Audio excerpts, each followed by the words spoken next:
मेरा अभी चल रहा है 9th मंथ और सबसे ज्यादा क्वेश्चन आता है कि कौन कौन सी सोनोग्राफी आपने कभी तक करवाई है, कौन कौन से स्कैन आपके हो गए हैं इस टाइम पीरियड में।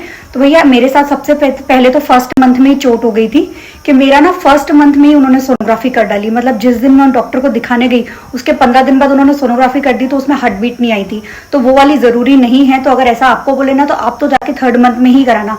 मतलब पहली सोनोग्राफी 3rd मंथ में ही होनी चाहिए। अगर कोई ऐसी दिक्कत नहीं है आपको, कोई कॉम्प्लिकेशन नहीं है तो फिर फर्स्ट में मेरी हो गई थी तो वो तो हटाओ।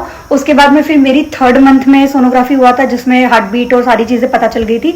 फिर जो 5th वाला टारगेट स्कैन होता है, जो मेन सबसे बड़ा स्कैन होता है, वो वाला मेरा हुआ था 5th के टाइम पे। फिर मेरी 7th में नहीं हुई थी, मेरे 8th स्टार्टिंग में हुई थी वो वाली सोनोग्राफी हुई थी। और फिर मेरी 9th मंथ की स्टार्टिंग में हुई। मतलब अभी एक सोनोग्राफी मेरी हो चुकी है और अभी 9th मतलब आधा नहीं बोल सकती, अभी 9th चल ही रहा है।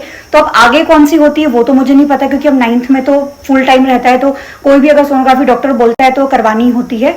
बट जो इंपॉर्टेंट है वो 3rd मंथ की है, 5th मंथ की है और 7th 8th मंथ के बीच की है। अब डॉक्टर 7th में बोले या 8th में बोले वो डिपेंड करता है आपके डॉक्टर जो भी बोले उसके अकॉर्डिंग।